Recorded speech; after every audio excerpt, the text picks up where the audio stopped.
Buzeen ruuttatti balaa buuste jechuudha. Akkamittiin abbaa manaa kee, abbaa daa'ima kee akkamittiin footoo akkasii, viidiyoo akkasii waraabdee sanuu dabarsitee namaaf kennitaa jennaani dhugaa dubbachuuf yoo ta'e homaa takka hin balleessine kan inni hojjete caalatti hin balleessine jetteeni sirumaayyuu akkamittiin akkana naan jettaa hin balleessine jettaayyuu balleessi jedhamee nama kan hubachiisantu sirra jiraata moo hinuu hin balleessine jettee taasoftaයි.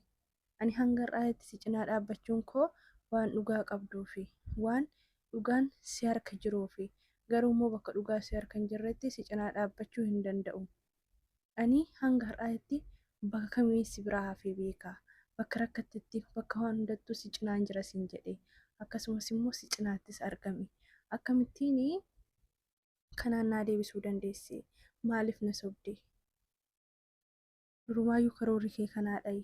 Akkamittiin na sobuu dandeessee jetteen jechuudha. Innaa Abrish garuu mooyituu viidiyoo balleessee silkii isaanii deebiseef jira jechuudha. Innaa nagaa saniif haa ta'uu anis jira galata waaqayyoo. Nagaan bira jiraate isin bira isaa jiraatu. Innaa viidiyoo kana laayikii, sabiskiraayibii, sheerii godhaan isiniin jedha. Innaa akkuma argitanii buzeenii viidiyoo samuuna kana hojjettu irratti illee baay'ee aartee jirti ruuttatti. Akkasumallee har'a Abrish wajjin dhufanii jechuudha. Innaa barri jalaa bantee ol seensistee taa'aa jennaanii hin teenyu. Innaa kan dhufneefi silkii si deebisuufi jetteeni.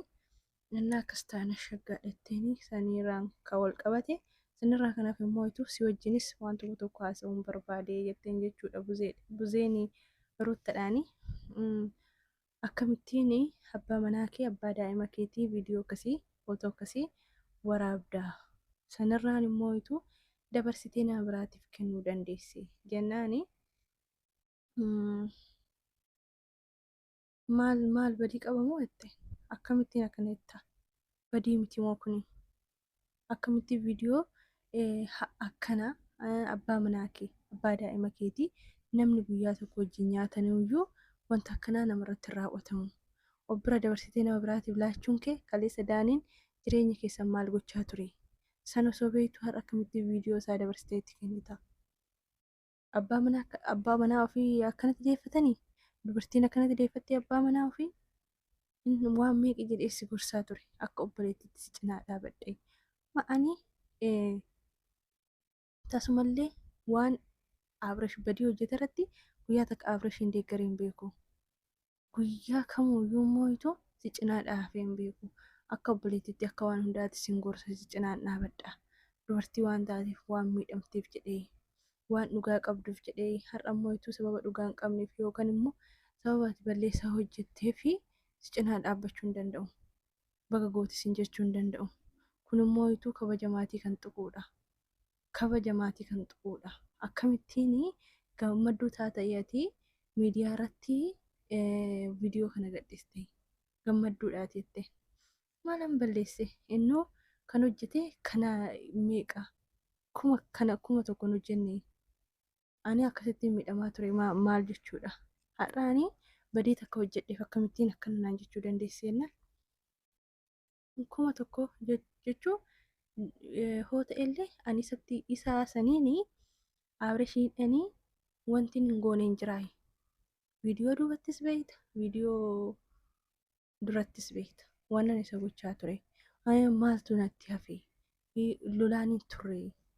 Namni deeggaree moo waan inni godhe san irratti? Hanga har'aatitti immoo akka dubartiitti si cinaa dhaabbadhe. Akkamittiin ati immoo wanta kana hundaa wanta kabaja badaa kana raawwachuu dandeessite? Innaa sijjammarii jettee ruuttan jechuudha. Kaleessa sijjammarii silkiiyyuu ani fuune hin jenne jetteen Abrish. Innaa iyyan ammallee ani fuune Abeelaa fi Burukitu fuudhee jedhe. Abeelaa Burukii fuudheennaan kana maaliif haasoftaa jetteen buzee? Atuu fuute likkii fuute sirrii fuutette. Bakka inni likkii jirutti ati likkiidhaan jedhaanii bakka ati likkii hin jirretti immoo likkii mitiin jedhaanii. Wanti akkana na qabu achi na qabu hin jiru. Obboleessa kee waan ta'eef jette. Inni meeqa kan dalagaa ture maaliin obboleessa kee waan ta'eef jennaan antasumallee obbolummaaf dhaabadhee hin beeku. Dhugaafan dhaabadhee beeka. Dhugaafan dhaabadhee hanga har'aatti malee obbolummaaf dhaabadhee hin beeku. Akka kana jettus hin barbaadu. Hanga har'aatti ani obbolummaaf hin dhaabanne dhugaafan dhaabbadhe.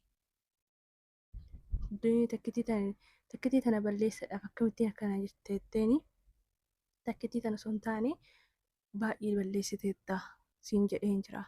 Isarraa waan inni hojjeterraa kan ka'e jedheen hundasaa wanta akkasitti hin dubbanne. Gaafa ati isa hiisistuyyuu shaggaa guutee dheessi deeggari. Miti immoo akkasii miti immoo akkasii jette. Maaliif? Ani waan meeqa si cinaa dhaabadhee waan meeqa si deeggaree har'a akkamittiin ati akkana raawwachuu dandeesse? Ati gaafa viidiyoo kana gadhiiste yookaan immoo gaafa viidiyoon kun bahee maatii keetuttu miidha. Maatii Abreeshitu miidha. Sin lamaan jidduutti maatiin lamaan ni miidha. Akkamittiin waan hin taane hojjetta? Ani sijjammarii waan hanga kanatti sin eeyine.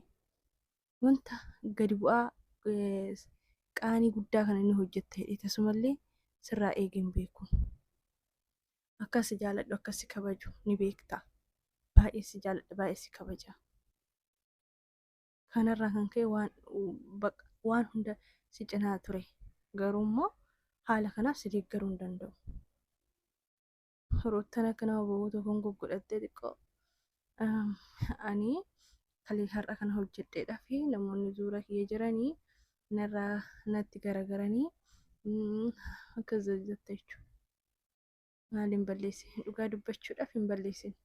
Wayini Roottan garuu dhugaa kabaja namaaf hin qabdu. Kabaja abbaa manaatis hin qabdu. Kabaja maatiis hin qabdu. Bakka hordoftootafis kabaja hin qabdu. Amma quuftee jirti jechuudha dura akkanaa miti. Amma quuftee Roottaa. Maaliifin dubartii namaan addaa ta'e Roottaa jedhanii amma isaan hundaa biyyeettu. Isaan lachuu isaan hundumaayyuu walitti rarte kinoo. Ofuma jajanii amma kinoo. Akkana ta'aa jiran jechuudha.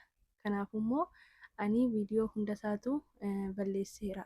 Ganamallee kan kaleessa Abreesh immoo dhiifama gaafateera. Wantoota kaleessa TikTok irratti raawwatame saniif dhiifama.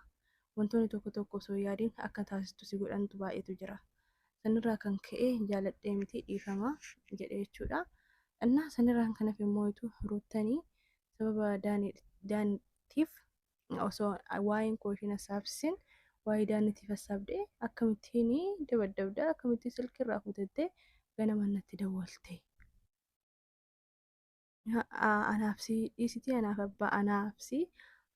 manaaf abbaa manaa dhiisitii namni ba'eetu guyyaa takka waliin nyaatee akkana waliin godhu jedhee. Ati akkasitti yaaddatii akkas na gochaa turte. Waliin madaalu jettee obboleetti. Waliin madaalu. Kun kan kibirii maatii kabaja maatii tuqatte. Innaa haala saniin biraa bahanii deeman jechuudha. Haadha jaala shurshuruu maal isaan dhiisaniituma kutan jechuudha. Xiqqoodhayyuu tun jettee Roottaan xiqqoodhayyuu. Innaa akkasii viidiyoo laayikii sabiskiraaybii sheer godhaa. Baay'ee.